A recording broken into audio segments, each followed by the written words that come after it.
Le Togo, on va en parler tout de suite, mais on va laisser Germain Soussou conclure sur le Bénin avant de revenir, Germain. Oui, non, je disais tout simplement que Yahi Boni doit se faire une nouvelle image d'homme d'État avant les prochaines élections. Vous savez qu'il y a beaucoup d'exilés, beaucoup de frustrés au Bénin.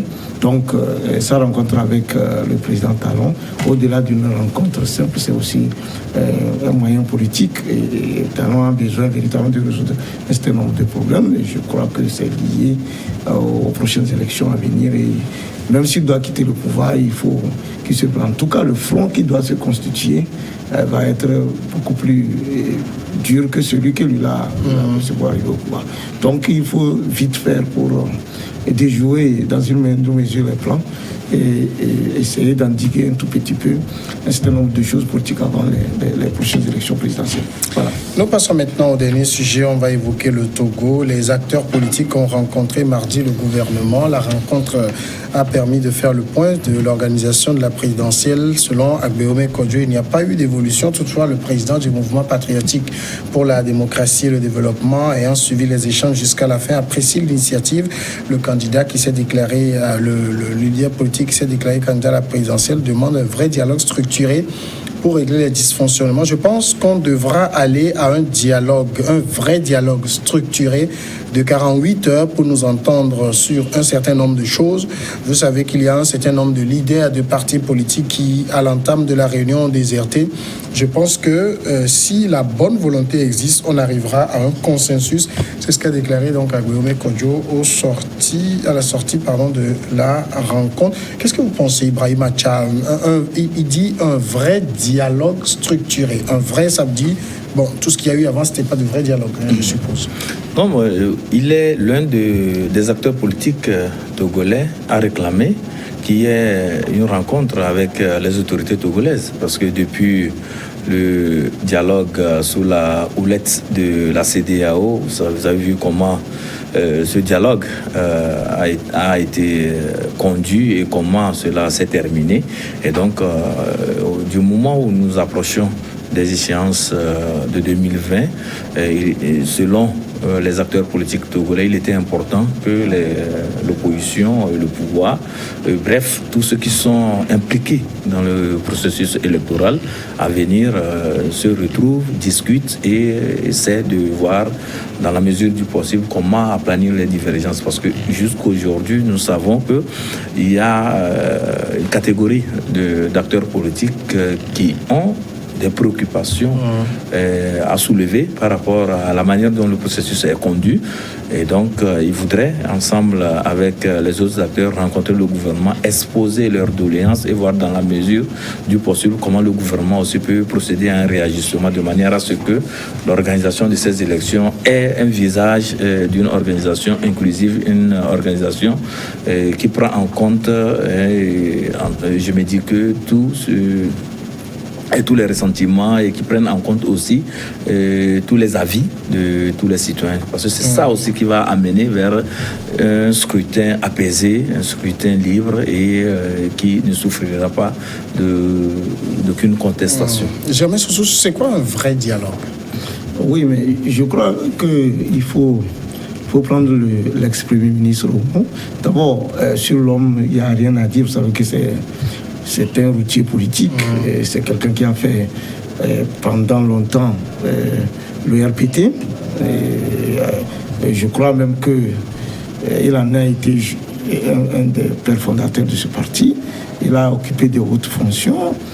Donc, il a aussi, après, quand il a quitté le RPT, quand il est devenu opposant à ses amis d'hier, je crois qu'il en a connu des déboires.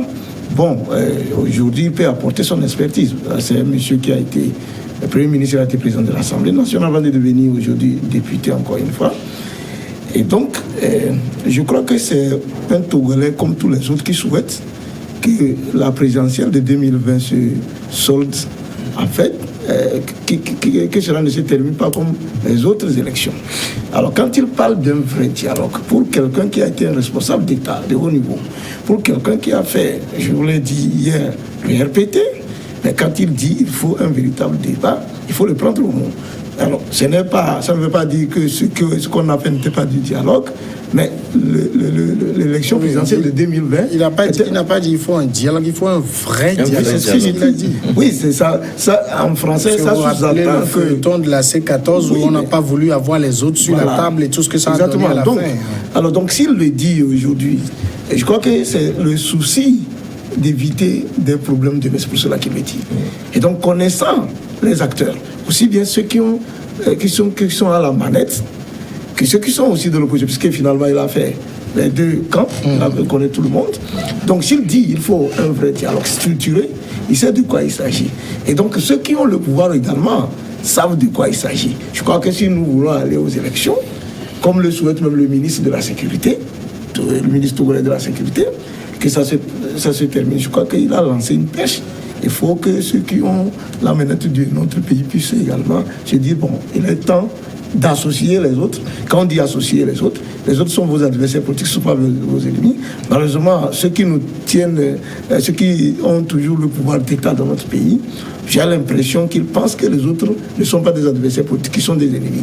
Alors il faut un dialogue, un vrai dialogue structuré, voudrait dire, à mon entendement, il faut mettre les Togolais de bonne foi, qu'il y ait un accord qui puisse nous permettre d'aller aux élections de 2020. Voilà.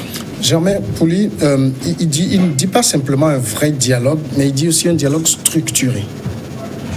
Oui, il dit un dialogue structuré et il fait mieux en le circonscrit en 48 heures. 48 heures, oui. Oui, non, je crois que nous sommes on est habitués à ce genre de pratique dans la politique. On dit des choses sans véritable contenu. Pourquoi ils pensent que c'est un vrai dialogue et pourquoi c'est en 48 heures qu'on doit faire un vrai dialogue. Et un vrai dialogue avec qui sont les participants à ce dialogue-là. La structure de ce dialogue, c'est pour aboutir à quoi? Donc nous sommes dans un jeu politique déjà connu des Togolais. Il y a chaque veille des élections, il y a des sorties ou des manœuvres qui tendent d'abord à faire reporter le processus électoral. Et là, les acteurs politiques de l'opposition sont champions. On a fait reporter bien souvent des élections, parfois d'un an, comme en 2012. Les législatives devaient se tenir en 2012, elles ont eu lieu en 2013. Parfois, les dernières législatives qui devaient avoir lieu vers juillet, août, ont eu lieu finalement en décembre. Il y a des présidentielles qui ont été décalées de 2 ou 3 jours, tout ça. Donc, voilà, nous sommes devant une opposition, même la dernière législative. Il y a un leader qui disait qu'elle devrait se tenir vers juillet 2019, alors que le mandat des députés finissait plus tard, donc fin juin, juillet donc 2018. Donc, il fallait attendre un an pour organiser les élections. Donc, vous savez, il y a de ces sorties-là qui font qu'à chaque veille des élections, on veut mettre les lois de côté et que des acteurs imposent leur volonté, comment ils veulent que les choses se déroulent. Mais on ne dirige pas un État comme ça. Les lois sont faites pour encadrer toutes les activités. Là, il y a une réunion avec le ministre de l'administration territoriale où les institutions engagées dans l'organisation des élections viennent expliquer ce qui est en train d'être fait pour qu'on puisse en discuter. Il y a la CENI, il y a la sécurité, il y a la HAC et tout ça. Je pense que c'est les acteurs qui organisent l'élection. Et puis quand on parle d'une organisation unilatérale, je pense qu'on prend les Togolais parfois pour des idiots. On se comporte comme si la CENI qui organise les élections, il n'y a pas l'opposition au sein de cette CENI. L'opposition est bien là au sein de la CENI. Donc, quelle est l'organisation unilatérale? Non. Ouais, donc, je pense que, à mon avis, il y a eu 2 élections. À la veille des législatives, les gens ont exigé pour avoir 8 représentants à la CENI. Ils l'ont obtenu, mais malgré cela, ils ont refusé d'aller à la CENI. Après les législatives, ils ont demandé, la C14 à l'époque encore unifiée, a demandé à voir le chef de l'État, ce qui a été fait. La CENI a été retouchée avant les locales.